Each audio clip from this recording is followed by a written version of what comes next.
RHOC Tamra judge contacts attorneys for harassment. RHOC star Tamra Judge has contacted attorneys for harassment. She has been dealing with legal issues this season of the show. The longtime Bravoleb had gotten into it with Jennifer Pedrante's fiance, Ryan Boyajian. He sent her a cease and desist, but now, what is this harassment issue, and does it involve Ryan or another situation? Keep reading for more details. Tamra Judge contacts attorneys for harassment. Since she joined RHOC in Season 3, Tamra Judge never had a problem speaking her mind. At times it was warranted and could be comical. Other times it was harsh and cruel, making her look like a bully. She was fired from the series after Season 14 but welcomed back for Season 17. That was a hit-or-miss idea for viewers, as she was calling her co-stars out left and right, but it was no longer entertaining. This time around she was mean, and it was just unwarranted. More so, Tamra never wanted to take accountability for her behavior, and then she started therapy. She began after a bad Season 18, which she blamed on editing. Tamra revealed she was taking a leap into therapy during Part 1 of the reunion, and then shared she was on the spectrum.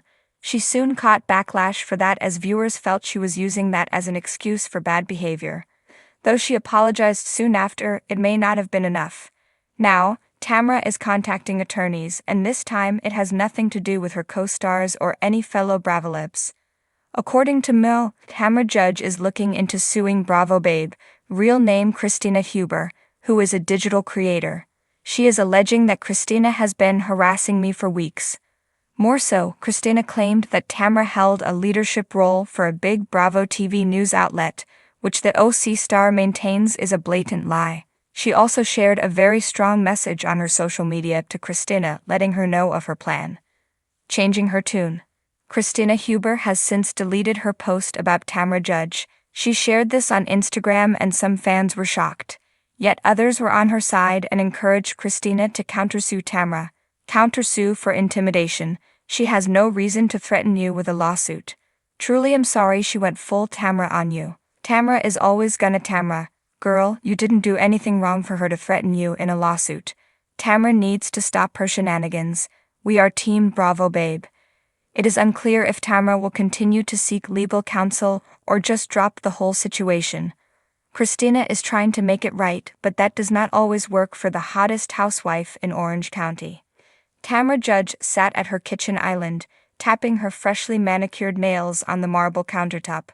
The usually vibrant and outspoken Real Housewives of Orange County star looked pensive, her trademark fiery attitude dulled by the weight of recent events. Her phone buzzed incessantly with messages and calls, but she ignored most of them. Only one number mattered now, the one she dialed just an hour ago to set up a meeting with her attorneys. The harassment had started innocuously enough. A few snarky comments on social media were par for the course for any housewife, especially one with a reputation as sharp-tongued as Tamra's. But over the past few weeks, the attacks had grown relentless and personal. Anonymous accounts flooded her Instagram with cruel messages about her marriage, her business ventures, and even her children. Then the messages started appearing in her email inbox, detailing private moments and conversations that no outsider could have known. This is more than trolling, Tamra muttered to herself as she sipped her iced coffee. She reached for her phone and scrolled through the screenshots she had saved, each one a stark reminder that someone was watching her every move. The most chilling message had arrived the night before. I know where you were last night, and I know who you were with. Be careful, Tamra. Everyone has secrets, and yours are about to come out. The knot in her stomach tightened as she recalled the text. It wasn't just the words, it was the timing. She had indeed been out last night, having dinner with Eddie at a small, secluded restaurant in Laguna Beach. How could anyone have known? Eddie entered the kitchen, his face clouded with concern. You okay? He asked, placing a hand on her shoulder. Tamra nodded, though her expression betrayed her unease. I've called the attorneys. I'm not letting this go any further. Eddie pulled out a chair and sat across from her. Good. This isn't just some disgruntled fan anymore. This is stalking, Tamra. You need to take it seriously. I am, she replied, her voice resolute.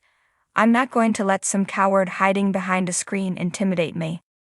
Still, a flicker of doubt lingered in her mind. Tamra was no stranger to drama. Over the years, she'd feuded with nearly every one of her castmates on RHOC.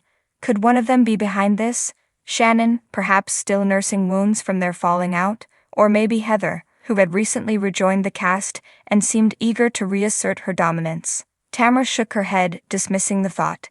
This felt too calculated, too malicious for even the most vengeful housewife.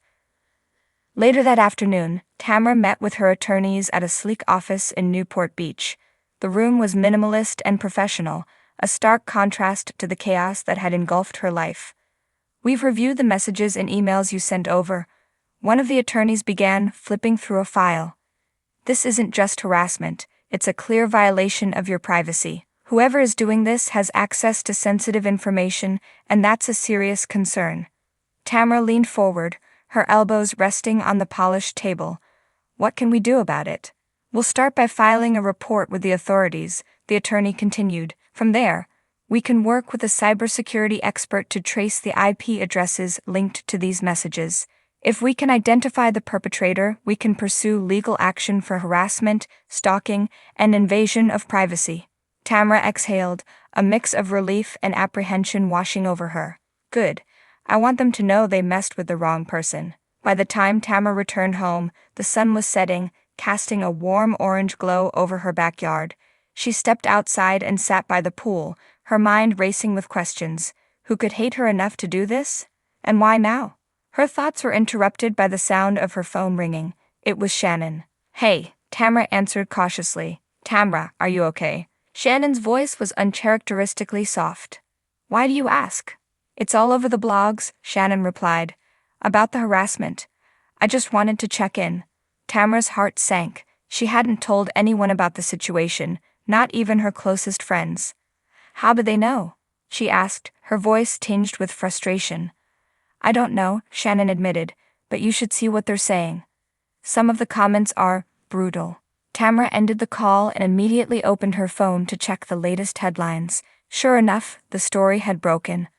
RHOC's Tamra Judge under siege. Star hires legal team to combat harassment. The accompanying article was filled with speculation, including wild theories about the source of the harassment. Some pointed fingers at her castmates, while others suggested it was a disgruntled former employee from her gym. One theory even accused Eddie of orchestrating the whole thing to boost ratings for the show. Tamra felt the familiar heat of anger rising in her chest. "This is why I didn't want this going public," she muttered. Over the next few days, the situation only escalated. More messages poured in, some containing unsettling details about her past that Tamra thought had been buried long ago. Photos of her home surfaced online, along with thinly veiled threats about her safety. Meanwhile, the cast of RHOC had turned the ordeal into fodder for their own storylines. Heather gave a cryptic interview implying that Tamra's big mouth had finally caught up with her. Shannon played the concerned friend on social media, but privately, Tamra suspected she was enjoying the drama. Even Andy Cohen weighed in during an episode of Watch What Happens Live. "Tamra's a fighter," he said. "If anyone can handle this, it's her. But I wouldn't want to be on her bad side right now." Tamra smirked when she saw the clip. Andy wasn't wrong, she was a fighter. A breakthrough came when the cybersecurity expert traced the IP address behind the messages to a location in Orange County. Tamra's attorneys shared the news with her, along with a name. Lisa Carter, a former employee at Cut Fitness who had been fired earlier that year. Tamra's mind raced as she processed the revelation. Lisa had been a model employee at first, but things had taken a turn when her work performance began to slip. Tamra and Eddie had given her multiple chances, but eventually they had no choice but to let her go. "I can't believe this," Tamra said, shaking her head. She seemed so normal. The attorneys advised her to proceed with caution. "We'll present this evidence to the authorities and let them handle it from here," they assured her. Weeks later, as the dust began to settle, Tamra reflected on the ordeal. She had always known that being in the public eye came with its challenges, but this experience had tested her in ways she never expected. Still, she refused to let it break her. If anything, it had only strengthened her resolve. During the next RHOC reunion, when Andy inevitably brought up the harassment, Tamra faced the cameras with her head held high.